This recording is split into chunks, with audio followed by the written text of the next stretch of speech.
Hello friends, ഇന്ന് നമ്മൾ കേൾക്കാൻ പോകുന്നത് നീ വരുവോളം 4-ാം ഭാഗം. രചന ആമിക, അവതരണം ബിൻസു ഷിജി. പെട്ടെന്നുള്ള ആ ചോദ്യം കേട്ടതും വീണയൊന്ന് പതറി. അവളുടെ ബാലൻസ് തെറ്റി പുറകിലേക്ക് മറിയാൻ പോയെങ്കിലും കടുപ്പമേറിയ ആ പേരക്കൊമ്പിൽ അവൾ വട്ടം പിടിച്ചു. പെട്ടെന്നുണ്ടായ ആ ഭയത്തിൽ അവളുടെ ഹൃദയം പടപട ഇടിക്കുന്നുണ്ടായിരുന്നു. എങ്കിലും ശ്വാസം ഒന്ന് നേരെയാക്കി അവൾ ശബ്ദം കേട്ട ബാൽക്കണിയിലേക്ക് നോക്കി. അവിടെ സുമുഖനായ ഒരു യുവാവ് കവിളിൽ ഒളിപ്പിച്ചു വെച്ചൊരു കള്ളച്ചിരിയോടെ അയാൾ തന്നെ നോക്കി നിൽക്കുകയാണ്.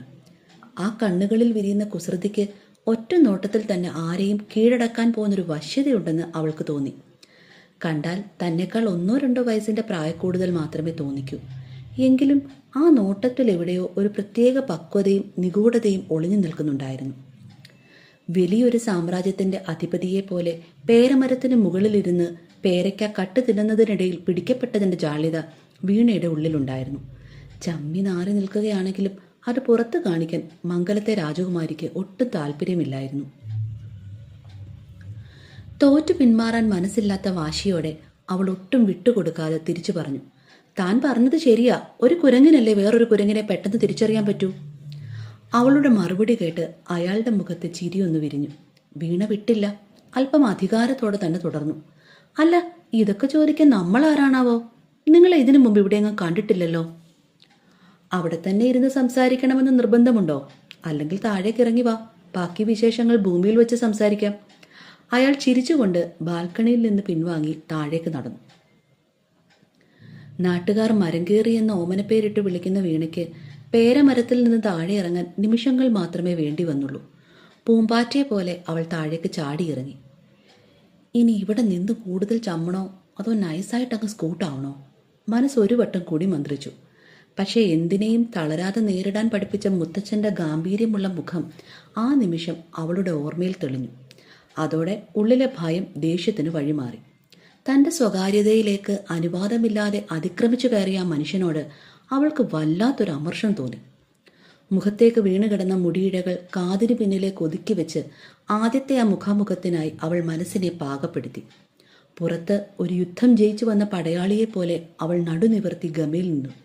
പക്ഷേ ഉള്ളിലൊരു വലിയ ആഭ്യന്തര യുദ്ധം തന്നെ നടക്കുകയാണെന്ന് അവൾ മാത്രം അറിഞ്ഞു.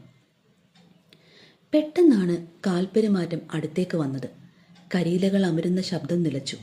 തണൽ വിരിച്ചു നിൽക്കുന്ന മരച്ചില്ലകൾക്കിടയിലൂടെ അരിച്ചെത്തിയ വെളിച്ചം അയാളുടെ നിഴലിനെ അവളുടെ കാൽച്ചുവട്ടിലേക്ക് നീട്ടിയിട്ടു. അടുത്ത നിമിഷം ആ അപരിചിതൻ അവൾക്ക് തൊട്ടു പിന്നിലായി വന്നു നിന്നു. അയാളുടെ സാമീപ്യം അറിഞ്ഞതും വീണയുടെ ശ്വാസമൊന്ന് നിലച്ചു. തിരിഞ്ഞു നോക്കാൻ എന്തെന്നില്ലാത്ത ജാള്യത തോന്നിയിട്ടും അത് പുറത്തു കാണിക്കാതെ അവൾ സർവ്വധൈര്യവും സംഭരിച്ച് അയാളുടെ നേർക്ക് തിരിഞ്ഞു. ആ ചെറുപ്പക്കാരൻ അവളെ അടിമുടിയൊന്ന് നോക്കി. ആ ചുണ്ടിലൊരു പരിഹാസച്ചിരി വിരിഞ്ഞു. ഓ, പെണ്ണായിരുന്നോ? ഞാൻ വിചാരിച്ചു. അയാൾ ആ വാചകം പൂർത്തിയാക്കാതെ നിർത്തി. ഒരു കുസൃതിച്ചിരിയോടെ അവളെ നോക്കി. അത് കേട്ടതും വീണയുടെ ഉള്ളിലെ മംഗലത്തെ കുറുമ്പി ഉണർന്നു. എന്താടോ, തൻ്റെ മുഖത്ത് കണ്ണില്ലേ? എന്നെ കണ്ടിട്ടൊരു പെണ്ണാണെന്ന് തോന്നുന്നില്ലേ? അവൾ കത്തുന്ന കണ്ണുകളോടെ തിരിച്ചു ചോദിച്ചു. രൂപം കണ്ടാൽ പെണ്ണിൻ്റെ മട്ടൊക്കെയുണ്ട്, പക്ഷെ സ്വഭാവം.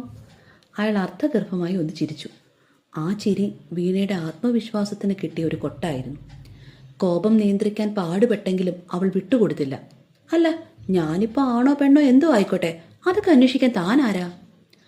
അവളുടെ ആ ചോദ്യത്തിന് മറുപടി നൽകാതെ അയാൾ വീണ്ടും ആ പഴയ ചിരി തുടർന്നു. അയാളുടെ ആ നിഗൂഢമായ നിൽപ്പ് കണ്ടപ്പോൾ വീണയുടെ ഉള്ളിൽ പുതിയൊരു സംശയം നാം വിട്ടു. ഭഗവാനെ, ഈ നിൽക്കുന്നവൻ വല്ല കള്ളനുമാണോ? ആൾതാമസമില്ലാത്ത വീട്ടിൽ ഇയാൾ എങ്ങനെ വന്നു? ആ ചോദ്യം ഉള്ളിലേക്ക് വന്നപ്പോൾ അതുവരെ ഇല്ലാത്ത ഒരു ഭയം അവളെ പൊതിഞ്ഞു. പെതുക്കെ ന്യൂട്രൽ അടിച്ച് അവിടെ നിന്ന് വലിയ ഞെട്ടലോടെ തിരിഞ്ഞു. എന്നാൽ അവൾ 2 അടി പിന്നോട്ട് വെക്കും മുൻപേ അവൻ്റെ കൈകൾ അവളുടെ കൈത്തണ്ടയിൽ മുറുകി. അങ്ങനെ അങ്ങ് പോകാൻ വരട്ടെ, മറുപടി തന്നിട്ട് പോയാൽ മതി. നീ ആരോട് ചോദിച്ചിട്ടായി പേരയുടെ മുകളിൽ കയറിയത്?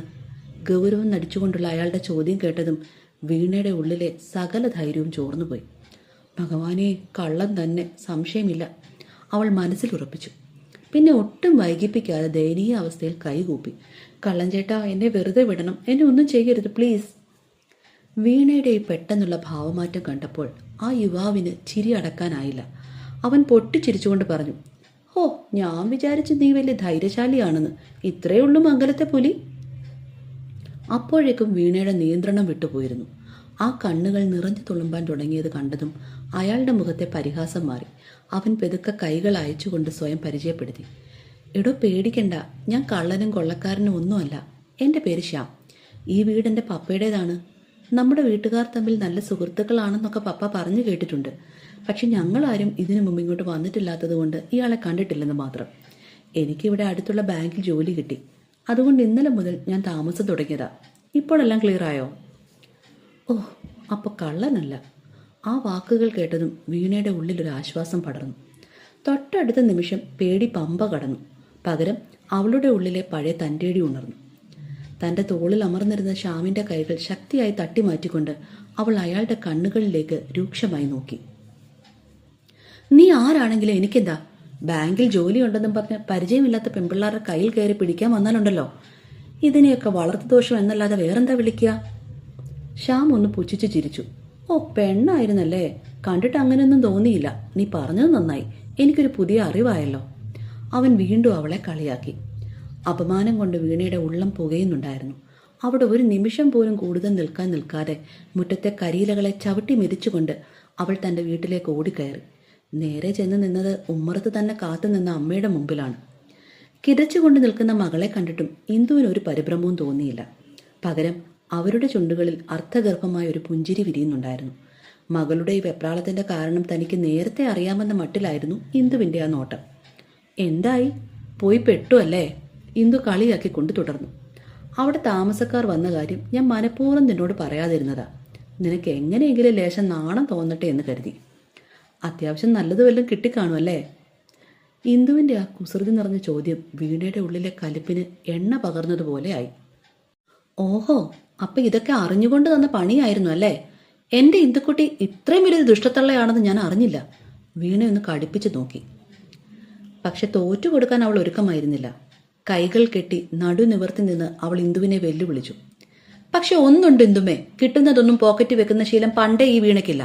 അയാൾക്കും പിന്നെ കൂട്ടുനിന്ന് നിങ്ങൾക്കുമുള്ള പണി ഞാൻ ഇപ്പോൾ തന്നെ കരുതി വെച്ചിട്ടുണ്ട്. ഒന്ന് കാത്തിരുന്നു രണ്ടും കൂടി. അതും പറഞ്ഞ് വല്ലാത്തൊരു വാശിയോടെ അവൾ തൻ്റെ മുറിയിലേക്ക് നടന്നു. കോളേജിൽ പോകാൻ സമയമായിരിക്കുന്നു. അലമാരയിൽ നിന്നും പതിവ് യൂണിഫോം കയ്യിലെടുത്തെങ്കിലും ഒരു നിമിഷത്തെ ആലോചനയ്ക്ക് ശേഷം അവൾ അത് തിരികെ വെച്ചു. പകരം എടുത്തത് ഒരു ജീൻസും ഷർട്ടുമാണ്. കണ്ണാടിക്ക് മുന്നിൽ നിന്ന് മുടി ഒതുക്കി കിട്ടുമ്പോൾ അവളുടെ കണ്ണുകളിൽ ആ പഴയ തൻ്റെടി ജ്വലിച്ചു നിൽക്കുന്നുണ്ടായിരുന്നു. അണിഞ്ഞൊരുങ്ങി താഴേക്കിറങ്ങുന്ന വീണയെ കണ്ടതും ഇന്ദുവിൻ്റെ നെറ്റി ചുളിഞ്ഞു. ഇന്നിനി കോളേജിൽ നിന്നും കൂടി വല്ലതും വാങ്ങിക്കെട്ടാനുള്ള പോക്കാണോ മോളെ ഈ കോലത്തിൽ? അവർ സംശയത്തോടെ ചോദിച്ചു. ഓ, അതൊക്കെ ഞാൻ നോക്കിക്കോളാം ഇന്ദുമ്മേ. അമ്മയുടെ ശകാരങ്ങളെ ഒരു കുസൃതിച്ചിരിയോടെ തള്ളിക്കളഞ്ഞ് അവൾ സ്കൂട്ടർ സ്റ്റാർട്ട് ചെയ്തു. മംഗലത്ത് തറവാടിന്റെ പടി കടന്ന് ഒരു മിന്നൽ പിണർ പോലെ അവൾ നഗരത്തിലേക്ക് കുതിച്ചു. ആ പോക്കിൽ വല്ലാത്തൊരു നിശ്ചയദാർഢ്യമുണ്ടായിരുന്നു. ഈ പെണ്ണിന്റെ ഒരു കാര്യം. മകൾ പോകുന്നത് നോക്കി ആ അമ്മ ചിരിയോടെ അകത്തേക്ക് നടന്നു. നഗരത്തിലെ കോളേജിൽ BA ഇംഗ്ലീഷ് 1ാം വർഷം പഠിക്കുകയാണ് വീണ.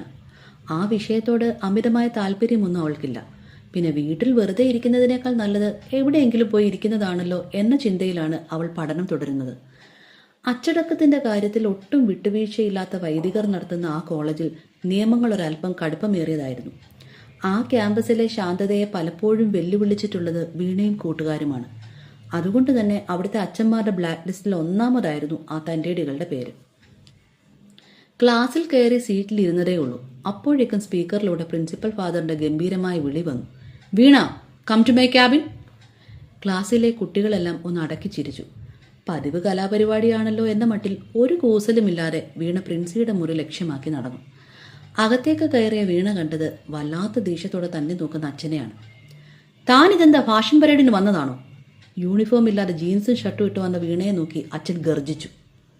അച്ചോ, എന്നിട്ട് ബാക്കി പാർട്ടിസിപ്പൻസ് എവിടെ? ഞാൻ മാത്രമേ ഉള്ളൂ? അതെന്തായാലും നന്നായി. അല്ലെങ്കിൽ പണ്ടേ ഉള്ളൊരാഗ്രഹമാണ് ഏതെങ്കിലും ഒരു എക്സ്ട്രാ കരിക്കുലർ ആക്ടിവിറ്റിയിൽ പങ്കെടുത്ത് ഒരു സമ്മാനമൊക്കെ വാങ്ങി വീട്ടിൽ കൊണ്ടുപോകണമെന്ന്. മത്സരിക്കാൻ വേറെ ആരും ഇല്ലെങ്കിൽ ഈ സമ്മാനം എനിക്ക് തന്നെ അല്ലേ? അവൾ പതറാതെ ഒന്ന് ചുറ്റും നോക്കി. എന്നിട്ട് നിഷ്കളങ്കതയോടെ ചോദിച്ചു. ഒരുപാട് കിടന്ന് വിളയല്ലേ?